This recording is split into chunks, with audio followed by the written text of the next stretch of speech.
यौवन सुंदरता का आभूषण है, यौवन का कंदर्प, कंदर्प का बसंत और बसंत का मलय पवन।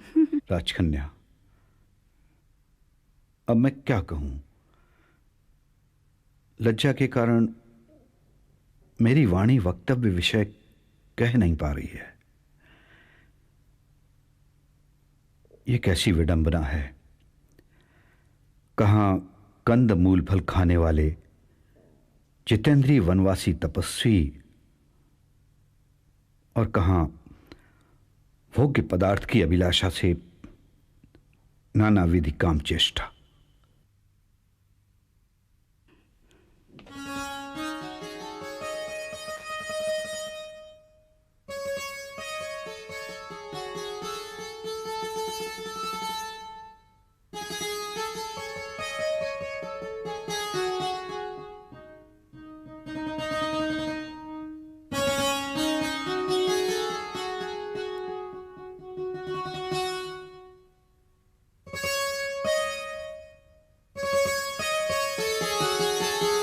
पुंडरीक, पुंडरीक, कहां हो तुम? कहां हो? पुंडरीक मित्र, तुम कहां हो? कहां हो तुम? पुंडरीक। प्रियतम पुंडरीक, कहां हैं आप? मुनि कुमार, कहां हैं आप? मुनि कुमार, मुनि कुमार, कहां हैं आप? मुनि कुमार, प्रियतम पुंडरीक,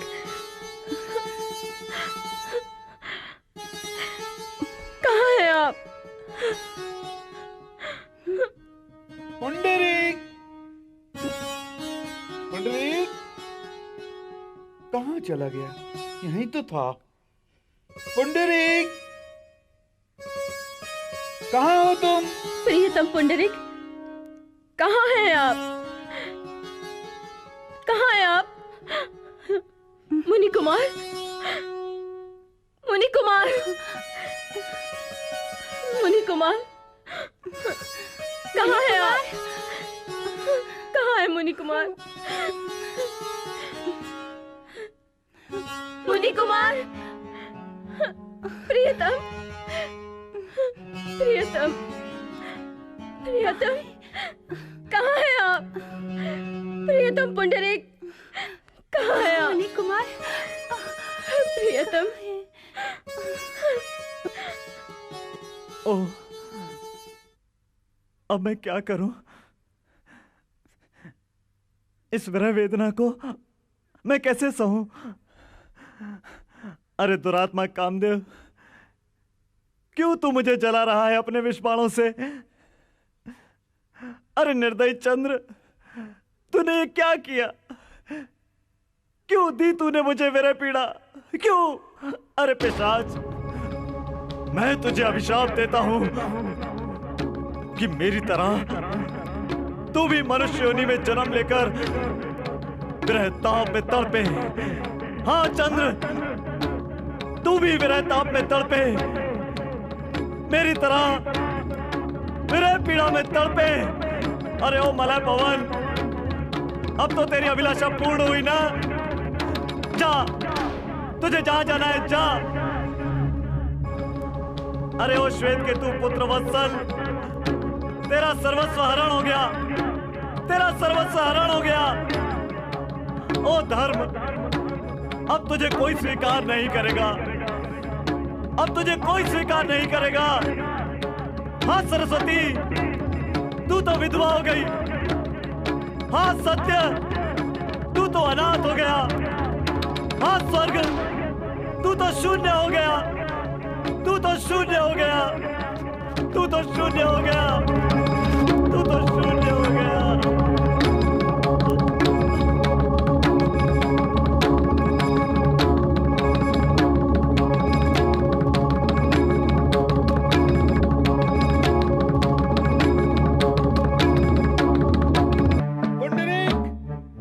पुंडरीक, कहां हो तुम? कहां हो? तुम्हारे बिना एक पल भी मैं नहीं रह सकता। पुंडरीक, कहाँ हो? मुनि कुमार, प्रियतम पुंडरीक, कहाँ है आप? कहाँ है कुमार? कहाँ है आप? प्रियतम मुनि कुमार कहाँ है? कहाँ होंगे? कहाँ है आप? प्रियतम पुंडरीक, मुनि कुमार, पुंडरीक, पुंडरीक, मित्र, मित्र, मित्र, मित्र, प्रतीक्षा करो मित्र, मैं भी तुम्हारा अनुगामी होऊंगा। तरलिके, वो स्वर सुना? मेरा प्रियतम मुझसे दूर जा रहा है। तरलिके, शीघ्र ही चल, शीघ्र ही चल। पुंडरीक मित्र, ये तुम्हें प्रियतम, मुनि कुमार, प्रियतम, प्रियतम, प्रियतम, क्या क्या आप चुपचाप मेरी ध्वनि सुन रहे हैं, या फिर प्रेम के अधीन थककर निद्रा निमग्न हो गए हैं, या योग विद्या का ध्यान करते हुए प्राणायाम का अभ्यास कर रहे हैं? बोलो प्रियतम, प्रियतम, प्रियतम। मित्र, ये घोर अन्याय है, ये घोर अन्याय है मित्र। मेरे प्राण अभी तक इस शरीर में शेष क्यों हैं? क्या मुझे इससे भी भीषण दुख झेलने हैं? क्या मेरे पूर्व के पाप अभी तक शेष हैं? वो चले गए और मैं जीवित हूं। ऐसा क्यों है? मैं एक विनम्र भक्तिन की तरह सब कुछ त्याग कर आपकी इच्छाओं का पालन करती हुई यहाँ चली आई। बोलो मुझसे क्या अपराध हुआ? बोलो मुझसे क्या अपराध हुआ? आपके किस आदेश का पालन मैंने नहीं किया? फिर क्यों कुपित होकर दासी को अकारण छोड़े चले जा रहे हो? क्या आपको अपनी इस दासी के लिए लोकापवाद का भय नहीं है? मैं कायर हूं। जब आपके समक्ष प्रेम प्रकट नहीं कर सकी तो जीने का क्या प्रयोजन? हाँ, मैं कायर हूं, मैं पापिन हूं, किंतु मैं आपको न पाकर भी जीवित हूं, जीवित हूं। हे ईश्वर, मुझ अबला की रक्षा करो। हे वन देवतागण, इनको जीवन दो। हे जननी वसुंधरे, मेरे विलाप पर दया क्यों नहीं आती तुम्हें? क्यों नहीं आती? ये क्या हो गया? मैंने माता पिता परिजन सबको त्याग दिया।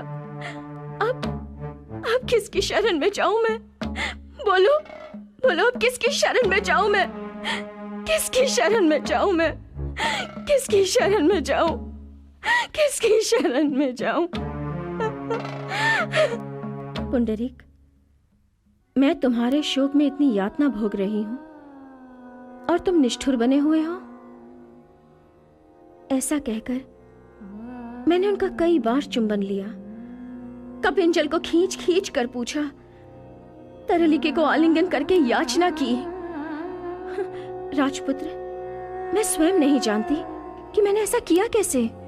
भगवती, मुझ पापी ने आपके अतीत को एक बार फिर से नूतन कर दिया, जिससे आपकी ऐसी अवस्था हो गई। बस करिए। मैं आपका वृत्तांत सुनकर आत्मविह्वल हो गया। बार बार अपने प्राणों को स्मरण रूपी शोकाग्नि का ईंधन बनाना उचित नहीं है देवी, उचित नहीं है। राजपुत्र, जब उस अशुभ रात्रि में भी ये नृशंस प्राण मुझे नहीं छोड़े, तो अब क्या छोड़ेंगे? पर्वत से भी विशाल मेरे पापों के कारण ही तो यमराज भी मेरा सामना नहीं करते। मैं संसार की सबसे निर्लज्ज स्त्री हूं। युवराज, मैं अब आपको वो आश्चर्यजनक घटना सुनाती हूं जिसके कारण मैं जीवित हूं। अब मैं भी अपने स्वामी का अनुगमन करूंगी। तरलिके, जा लकड़ी लाकर चिता का निर्माण कर।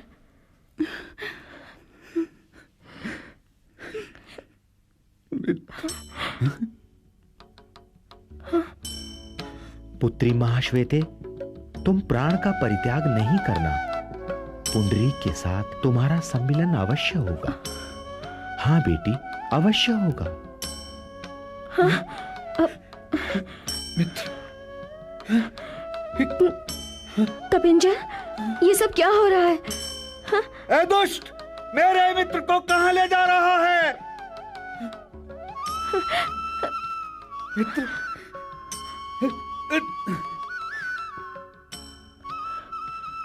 तरलिके, राजपुत्री, जो भी हो, वो कोई सामान्य पुरुष नहीं थे। उन्होंने प्रस्थान से पूर्व आपको पिता के भांति जो कुछ भी समझाया, वो सब मिथ्या नहीं हो सकता। इसलिए हे राजकुमारी, कृपया इस प्राण परित्याग के उद्यम से अपने मन को निवृत्त करें। वैसे भी मुनि कुमार कपिंजर उनके पीछे पीछे ही गए हैं। अतः मुनि कुमार के आने की प्रतीक्षा करें राजकन्या, उनकी प्रतीक्षा करें।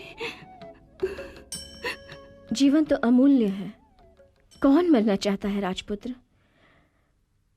उस देव पुरुष का आश्वासन और कपिंजल की प्रतीक्षा ही मेरी मरीचिका है। मैं नहीं जानता कि अपनी कृतज्ञता कैसे प्रकट करूं देवी।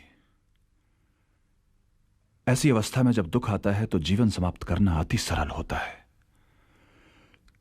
किंतु मृतक के साथ मरना मूर्खता है।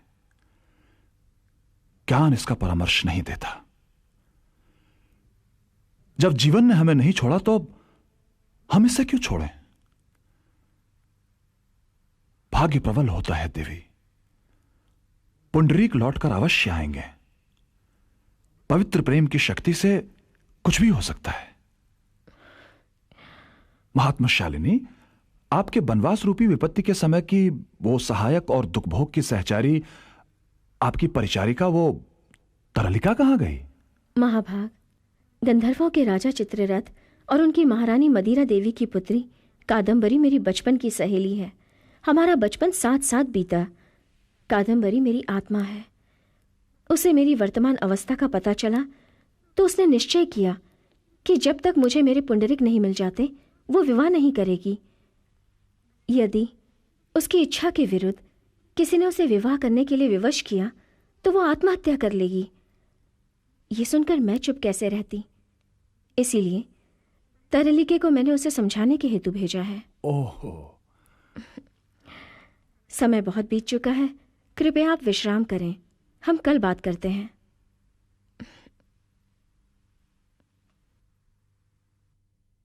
इस समय मुझे अपने समीप नहीं पाकर मित्र वैशंपायन, बालिका पत्रलेखा एवं राजपुत्रगण क्या सोच रहे होंगे मेरे विषय में?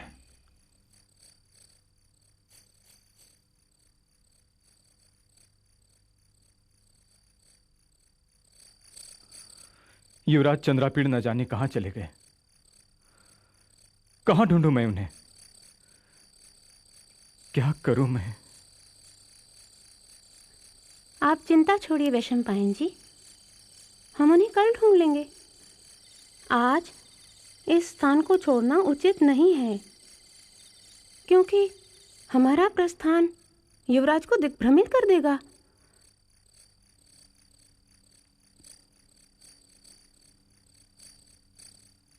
राजकुमारी।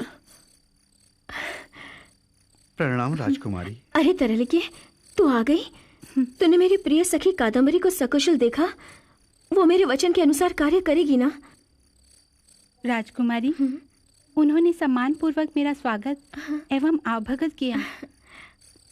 वो सकुशल और स्वस्थ भी हैं। मैंने आपका संदेश उन्हें कह सुनाया। उन्होंने अपना उत्तर केयूरक के माध्यम से भेजा है। देवी जी, राजकुमारी कादम्बरी ने आपको कंठालिंगन करते हुए ये संदेश भेजा है।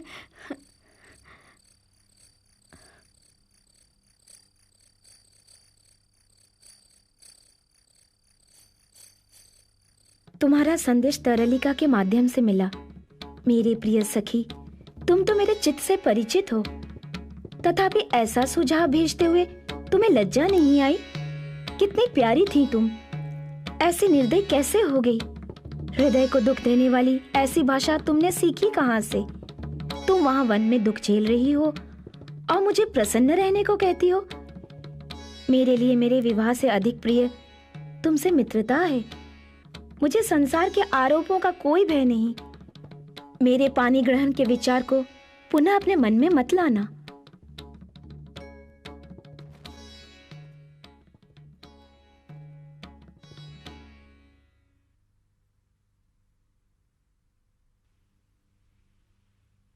युवराज। ओ देवी।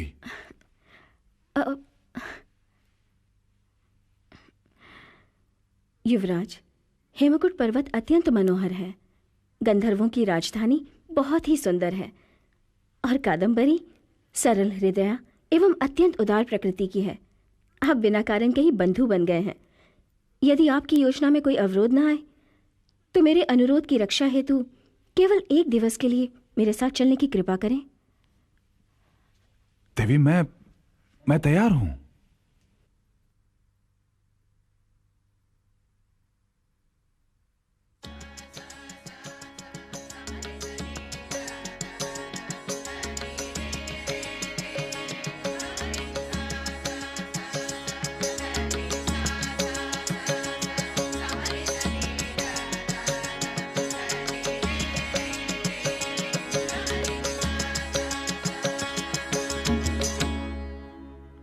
हरिओम मृणालिके, सरोवर के चक्रवाकों पर कुमकुम रच दे। हाँ हाँ, अरे ओ मकरिके, कपूर और पल्लव के रसगंध पात्रों को सुव्यवस्थित कर दे। हाँ हाँ, अरे ओ कुमुदिके, पक्षियों से बचाने के लिए अनारों को मोतियों के जालियों पर रख दे। हाँ हाँ हाँ, अरे ओ केसरी के, मदिरा रस लेकर बकुल अब पुष्पों के माला गृह पर रख दे। हाँ हाँ हाँ। अरे ओ रजनी के, तमाल वृक्षों के अंधेरी पंक्तियों में मणिमय प्रदीपों को रख दे।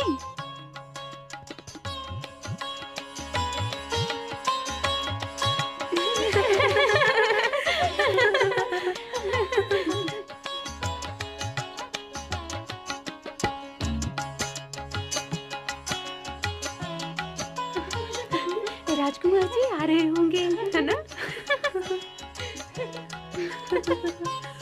सब तैयारी हो चुकी है। और क्या, उनके साथ माँ श्वेता भी आ रही है। अच्छा। प्यारा मन। अरे ओ हरिणी के, जाके पिंजरे के शुक शावकों को उपदेश दे दे। जा ना।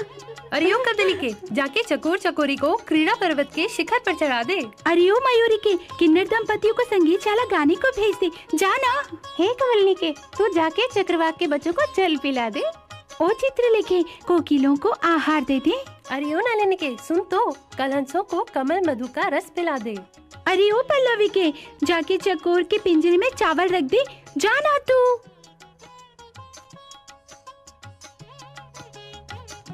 अरे कहीं ये नारी लोग तो नहीं है? नूतन एवं द्वीप सदृश मानो ये स्त्रियों का भंडार हो। चंद्र किरणों से निर्मित ये महल अनुराग, श्रृंगार, सौंदर्य, मदन बाण, कौतुक, आश्चर्य, सौकुमारी एवं प्रेम से सुसज्जित लगता है। कहीं यहां की युवतियों का निर्माण लावण्य, प्रेम एवं विश्वास से तो नहीं किया गया है?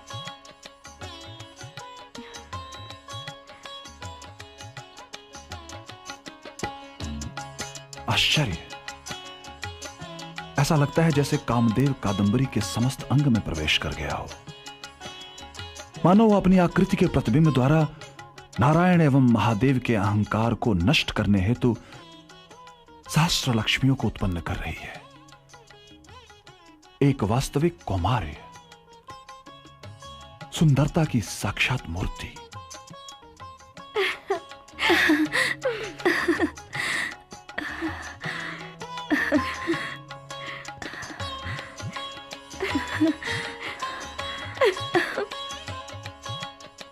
अरे ध्यान रख, ध्यान रख।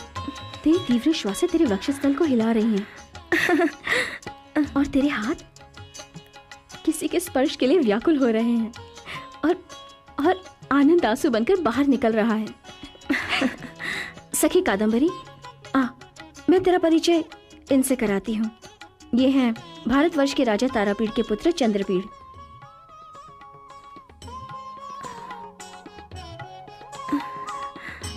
अपने दिग्विजय हेतु यहाँ इस प्रदेश में पधारे हैं। विद्वान एवं सरल युवराज चंद्रपीड़ जैसे मनुष्य का इस संसार में मिलना अति दुर्लभ है।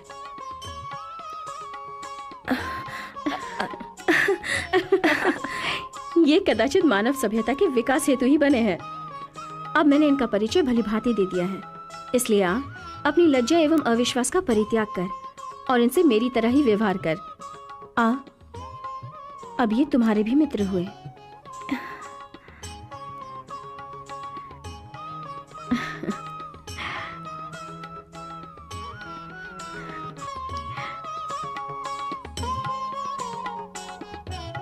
इसलिए अब लज्जा एवं अविश्वास का परित्याग कर और इनसे मेरी ही तरह व्यवहार कर। आज से ये तेरे भी मित्र हुए।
अंतर में तू प्रेम बसा